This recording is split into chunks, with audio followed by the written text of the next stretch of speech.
we're back. Noah Savage and Rick Wolf with you on Old School, New School, and you were just telling me that you haven't sent the podcast out to anybody. So no, I did tweet it out. I got some nice responses. People like the idea, like the fact that it's a lot of fun, it's new, and it's different. People now want to be on the show. I wasn't aware we were going to have guests on the show. Maybe we consider that. We're not, and it just shows you how obsessive everybody's obsessed with themselves now. That is correct. Have you noticed that? They go, "That's a good show. I want to be on it." Yes. How about you listen and you rate it and you leave a review? That apparently, people think they want to go right to the fact that, oh, that's a good idea. It's a good show. I want to be on it. That's like going to a movie and being like, I want to be in the sequel. Yes, exactly. They've already skipped Yelp and gone right to being on the show. So you have to start emailing this out to people. Mm-hmm. Our viewership is a paltry, it's bordering on single digits, which is hard to do. Yes. And the problem is it's a good show, but nobody's listening because they don't know about it. So correct. We've got to leverage your fame. Also, you got a little I think you got a little string. There you go on your mic. But, a lot happening in the world of sports, despite the fact that it's August. It just seems... Let's get into this, my friend. All right. Let's talk about this kid who's going to go to Duke to play basketball for Coach K. Apparently, by all accounts, this kid is the real deal. He's a superstar. I assume it'll be a one-and-done kind of deal at Duke. But tell me about this kid and your impressions, and what in the world does reclassification mean? So what's amazing is that people keep inventing new ways of just having the advantage be towards them, because reclassification, the way I know it, is you stay back a year so that you're bigger, stronger, faster. So like the way I did. I did 5 years of high school. Right. So everybody would reclassify, where they would do 2 junior years. Then they do a prep school year. So they graduate with 6 years of high school at age 19. But this kid is actually, he's saying, I'm the number one recruit in the country. Forget the rest of high school. I'm actually a senior. And they're finding a way to dig through his transcript and cobble it together so that he actually will graduate high school and go right to Duke. Okay. Now, do you have a problem with this? First of all, I don't understand what you're talking about. I mean, either the kid is either he's graduated or should have graduated in June as a senior in high school, and you're telling me what, that he repeated a year somewhere along the line? Is he one of these kids that jumps around from high school to high school? And if so, I would also ask the question academically: isn't Duke supposed to be about academics? This is not Kentucky or Louisville. It's supposed to be Duke. All right. So his name is Marvin Bagley III. Yeah. And he's now scheduled to graduate from Los Angeles Sierra Canyon High School in August. After which the NCAA Eligibility Center will review his final transcript to assess whether or not he's met all requirements to play at the D1 level. Now, yes, he could pull an Enes Kanter, which is, as you know, Enes Kanter went to Kentucky and was not eligible because they said, you've actually been playing pro basketball since you were 13 in Turkey. Right. So he sat on the bench for a year in Kentucky, and he clapped his hands, and he practiced with them. Yep. And then he went to the NBA. So for this kid Bagley, he's just speeding up his money clock. Well, it's a little different case here. This kid did not play pro ball. He didn't go overseas. He's just a high school. No, but if the NCAA says, you know what, you actually didn't graduate, in other words, there's no downside for him. He might miss all of his games. Well, I wait a minute. Time out. You're Here's what's happening. Hold on. Let's assume this, first of all, that Duke. Yeah. Again, Duke has always liked to position itself as something, as a cut above the Caliparis and the Patinos. Don't make a face at me. All right, let's talk. Maybe until a couple years ago.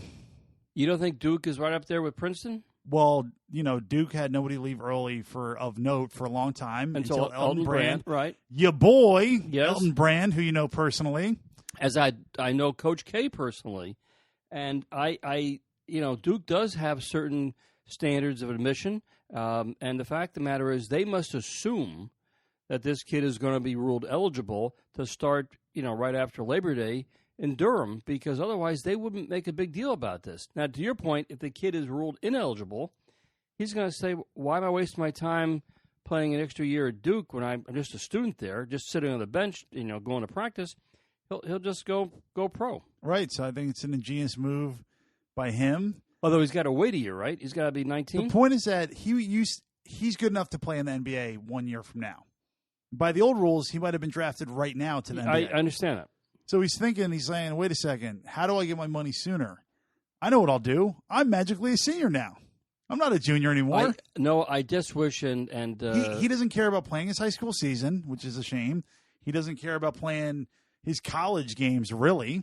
And we've seen actually 2 players from Duke when you go back to Kyrie Irving or the kid last year who basically got injured for half the year and still were drafted in the lottery. Yeah. But my point is, I don't understand this kid's background in high school. And again, this is where we could probably have done a little research on this. I got him. He's a lefty. He's 6'11". No, I don't mean jumps out of the gym. I understand he's 6'11" and 230. My question is, how did this work in high school? Did he go to one high school? Did he go from a high school to a private school? Did he repeat a year? How all of a sudden, if he did 4 years of high school and he's a bright kid, why didn't he graduate in June? Can you answer me that, Mr. Savage? Because obviously they're just reverse engineering it to the benefit of his basketball career. Meaning that they're reviewing his transcripts to say, he actually, well, I don't know what they're doing. If this is possible, I would have graduated after my sophomore year or freshman year, really. What? Because how do you just have enough classes after your junior year?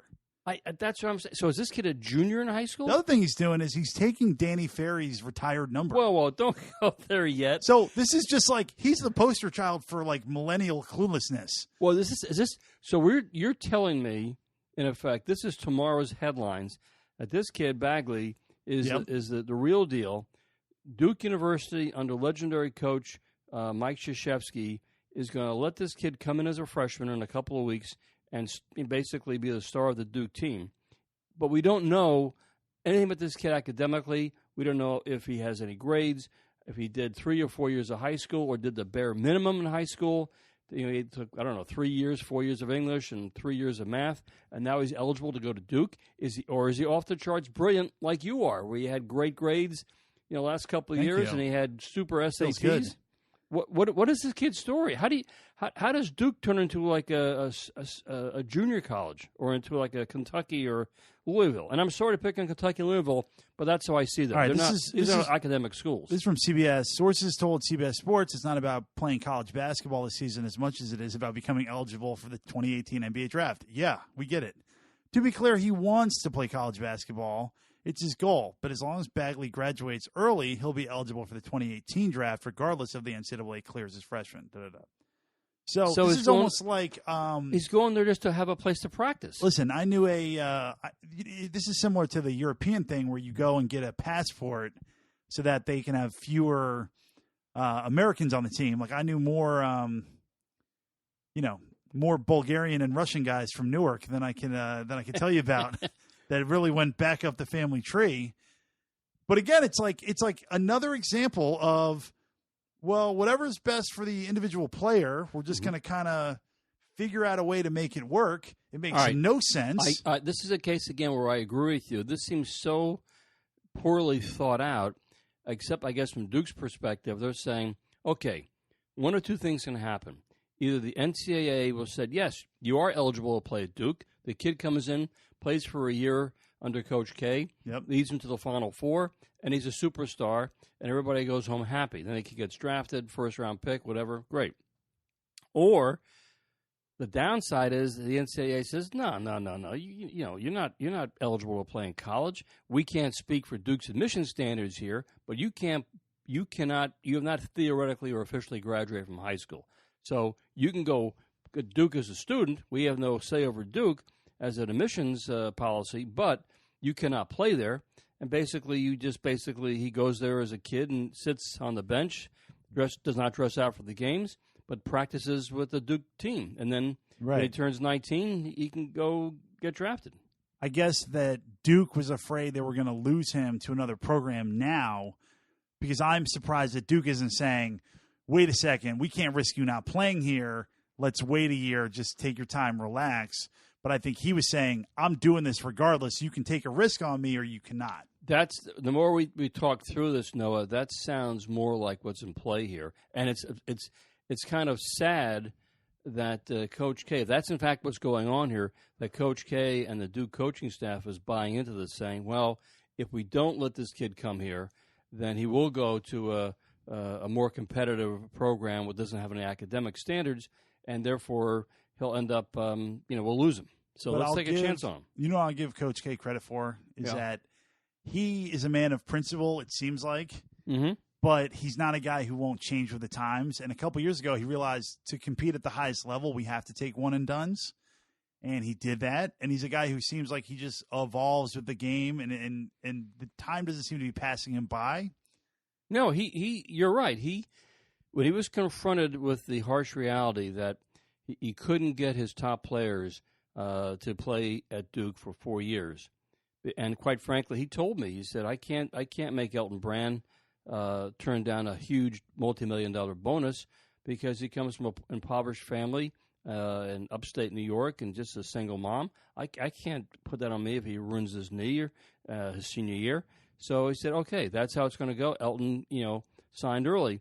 But the fact is, and since that point, he's realized he's going to have to deal with the fact that guys are going to come in for 1 year and leave. And it makes it difficult to recruit. But how do you take a guy's number who's retired? Well, that Danny Ferry Retired situation, number? I mean, they obviously went to Danny Ferry and said, do you mind, Yeah, I would be like, I do mind. That's the whole point.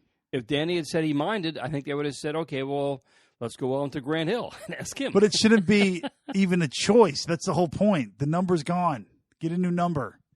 Get over yourself, Bagley. Clown. Although I got to give him credit. Number 35. Yeah. My college number. And weirdly, your high school basketball number. I don't remember that. But we saw it in a picture. It's weird. Yeah, but that picture is like, prehistoric. That was your number, 35?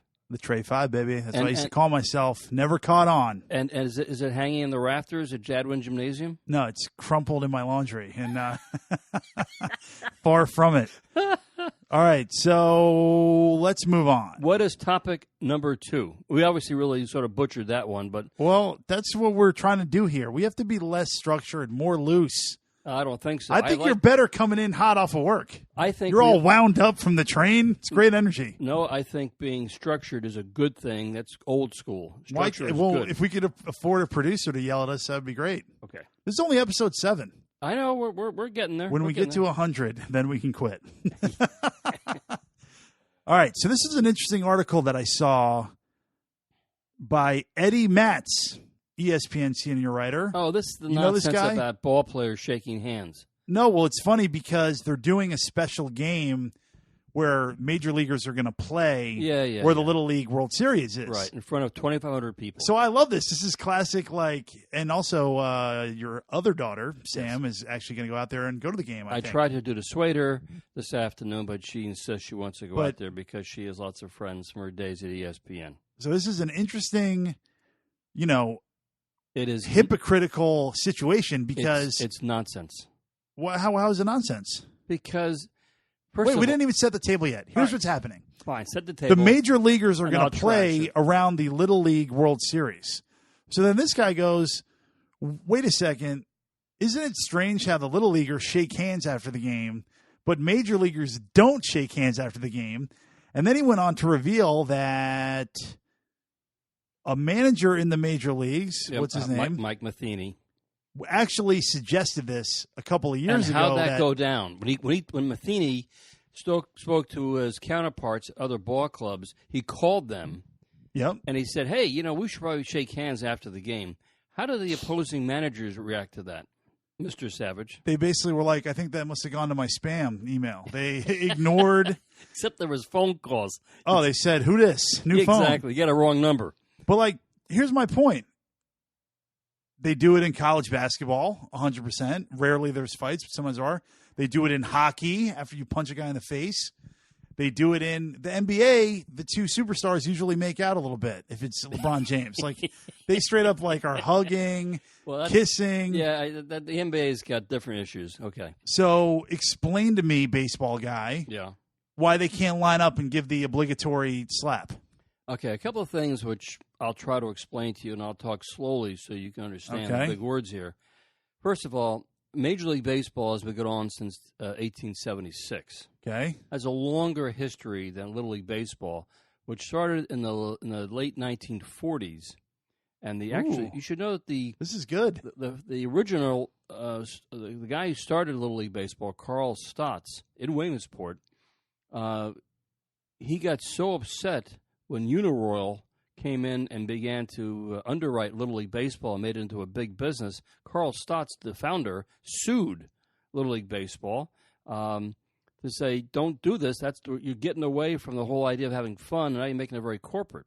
Which is probably why. And Carl Stotts lost, by the way, which is why you don't see his statue out at Williamsport. You see some guy named Lamati, who is, I guess, something to do with the construction of the ballpark. But Carl Stotts is like persona non grata with Little League Baseball. My point is that Little League Baseball has only been around for a lot less years than Major League Baseball. Number two, in the media, they always are stoking the fact that, hated rivalry, Yankees, Red Sox, these guys hate each other. Yeah. They'll kill each other. You separate them. No, the fact of the matter is, as any ball player will tell you, that they're all part of the same union. Most of today's ball players, because of free agency, they know each other from going back to the days in the minors. Right. So the fact is, after a game is over, you'll find a guy from the Red Sox walking over to the Yankees clubhouse saying, "Hey, where do you want to go to dinner tonight?" They don't have any hatred or anger about towards So why not just shake hands? Because it's a waste of time, quite frankly. Ball players, unlike hockey matches or football games or college basketball, baseball games are 9 hours long, and there's 700 of them. Is that what you're going to say? I was just going to say that they have a 3-game series. So, hey, we played you last night. We'll see you tomorrow, and we'll see you the next after that. What so you're about? Going to say, why not shake hands after the third game? Yeah. There's no reason to. We'll see you in a few weeks to the No, next there series. is no reason to, but there's also no reason for any of the sportsmanship things that happen, whether it's, I don't know, don't flip a bat, don't charge the mound, don't throw it on my back. You watch TV, baseball, you see a guy from an opposing team get to first base, he's chatting away with the first baseman. Yeah, that's what's so weird, is that the culture of baseball is all about hanging out. As Matheny, the distinguished manager of the Cardinals, found out when he proposes to his rivals, they said, "What are you, nuts? We're not doing that. It's a waste of time." The guys in the bullpen are borderline like barbecuing. They're doing so little. I mean, I feel like the guys would just want to hang out and like, "Hey, come over. What's going on?" Like, it's just so bizarre that they don't do it. And I think it's weird that you ask kids to do it, but you don't do it yourself. That's what I think. No, I don't. The kids are asked or mandated to do it by Little League Baseball and their coaches. No, kids don't. I mean, when you're a kid, you go after a Little League, after a pickup game, do you go over and shake hands with the opposing team? I don't think so. Pickup? No, you didn't do that.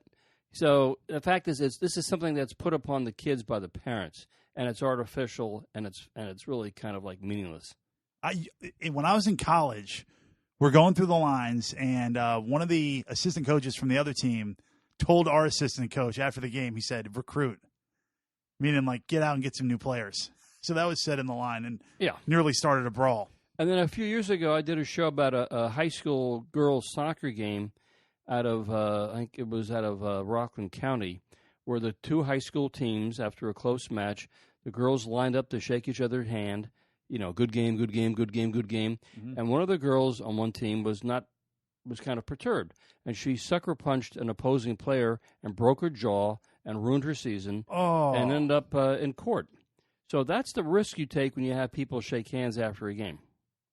So you're okay. Well, so we're going to shake your hand again. That's for sure. Listen, I'm not going to shake your hand after the show. I can tell you that.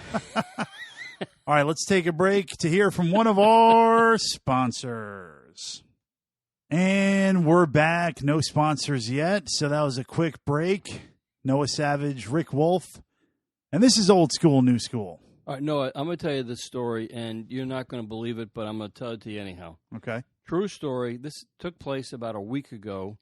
Little League softball. These are girls 12, 13, and 14. Right. It's called the Junior League. It's all under the umbrella of Little League baseball, softball out of Williamsport, Pennsylvania. The teams,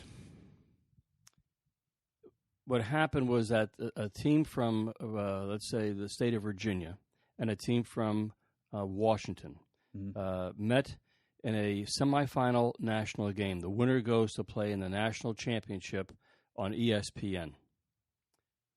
The team from Virginia wins 1-0. It's a very, very tense game. But before the game, unbeknownst to their coach, 6 girls, again, these are young teenagers, did a Snapchat photo. Are you familiar with Snapchat? Snapchat, yes. Yeah, it's a new school term. Yep. Where they basically took their middle fingers and made an obscene gesture. Okay. They figured, I'm sure, that the photo would disappear in a matter of seconds. Somebody saw it, did a screensaver. The thing went viral. Yep. Little League Baseball hears about this. They confront the coach. Coach is very upset about it, of course, for the team from Virginia. Says, well, I'm going to have my girls apologize in person to the team from Washington, because that's who it was intended for. Yep. The obscene gesture, which they did. But Little League Baseball came back and said, well, we're going to disqualify your team from advancing to the championship game because of unsportsmanlike behavior. All right. Coach says, well, that's a bit harsh. Yeah. First of all, it was only 6 of my girls. I have a team of 12 or 13 girls. It's not really fair to the rest of the girls on the team. And besides, this is social media. In this day and age, come on, they're going to apologize. They made a mistake. Are you really going to destroy their championship dreams? Little League said, yes, that's how it goes. So Little League then decided to advance the team who had lost 1-0, the team from Washington. Yeah. Except for the fact that when they played that team from Virginia, that team from Washington had its own sportsmanship issues. They had their head coach and one of their players ejected during that game for stealing signs from Virginia. So they figured, well, yeah, okay, fine, we pay the price, and now they're being advanced to the championship game. Well, wait, who? The middle finger ones or the other ones? The ones that lost 1-0, who had got the coach with the sign stealing or being advanced. Yes. Okay. The whole thing was an awful mess. I don't know why Little League Baseball, they could have done different things. If you're going to be old school about it, they could have said, well, both teams are undeserving to go to the championship game, so they could have given the championship in a walkover, a forfeit, to the team from the Midwest. Right. But then ESPN, of course, had to fill 2 hours of programming. Right. They didn't want to do that. And that's where we come in. Well, Little League Baseball gets paid millions of dollars from ESPN to televise. And it's the best. Isn't this the best? You get free athletes. Who does it sound like? You get free athletes. You get as much advertising as you want. You don't have to pay anybody, and they're all just happy to be there. Man, what a business. It's like insurance. You're paying for nothing. It's amazing. Well, as I said, with apologies to Ed Bannon and his lawsuit, yeah, exactly. This is Ed O'Bannon, and I cashed that check. Thank you very much. Well, yeah, okay, fine. So $1,800. That's real money for me. That's real money. You should split that with your father-in-law. Gambled it away. Well, I bought DVDs. I don't want to hear that. So I have thoughts about this, which is let's take a macro view first of all. Number one, if you look at the highest of high of society, everyone has social media gaffes, it seems like. Well, politicians, entertainers. Mostly teenagers. No, mostly politicians, actually. Well, mostly our president, number one, but also many other private photos leaking, all sorts of hijinks. These are from 50 and 60-year-old adults. Okay, I wouldn't know that, but go on. So now we have to read the newspaper. But now you're talking about... Your generation killed newspapers. I know. You know what I use newspapers for? Starting fires. So that's about it. So now you look at people who are 13 whose brains aren't fully formed. They're raging balls of hormones. They have no decision-making skills at all. And you're giving them a device with unlimited informational potential and unlimited camera. And every second of every day is a chance to make a mistake. But not only that, to document it. So my view is that we need to be more relaxed and forgiving with these type of mistakes with young people. That's what the coach from Virginia, I don't know how old he is, but he was saying. He said, look, these are teenage girls. They do stupid stuff. They don't think ahead. They don't realize that this could have real consequences. Somebody probably said, oh, it's just a Snapchat photo. It'll disappear very, very quickly. Nobody will ever find it. Right. Somebody did find it. It went viral. And the Little League came in and said, can't have that. That's wrong. Yeah. Because it'll be embarrassing to Little League baseball and softball if these guys actually do win the championship, and they're putting out these horrible photos of themselves. Right, but is it that horrible? I mean, honestly, in the grand scheme of things, and I think that what you do when you overpunish is that you're creating a phony outrage society where people have to be outraged so that they punish. Why not just not start these girls?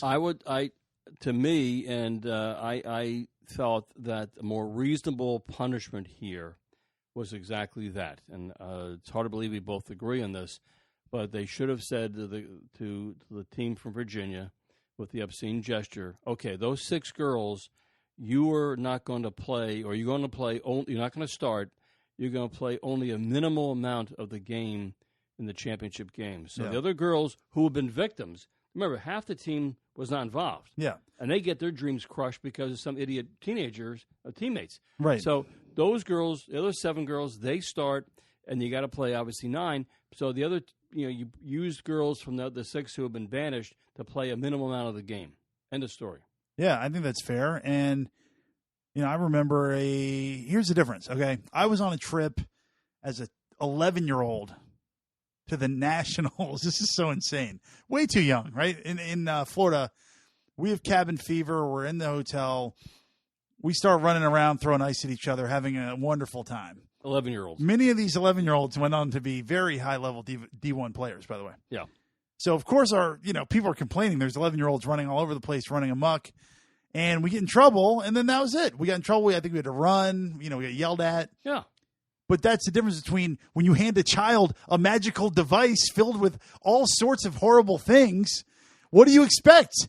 Don't give them an iPhone. How about that? Well, that's a pretty good solution, my friend, but good luck with that. You know how hard it would be to take a Polaroid of your team, flipping the bird, and then mail it to the other team? Like, think about how you're going to do this in the old school. You call them on the landline, and you go, hey, check your mailbox. Or you say it would take 6 days. You got a fax machine. Right, fax over the middle finger. Like it's not their fault. They're children who have no idea how to act right. Let me just say this to you, Noah. We'll wrap it up on this. Yeah. Have you heard of the Amish people?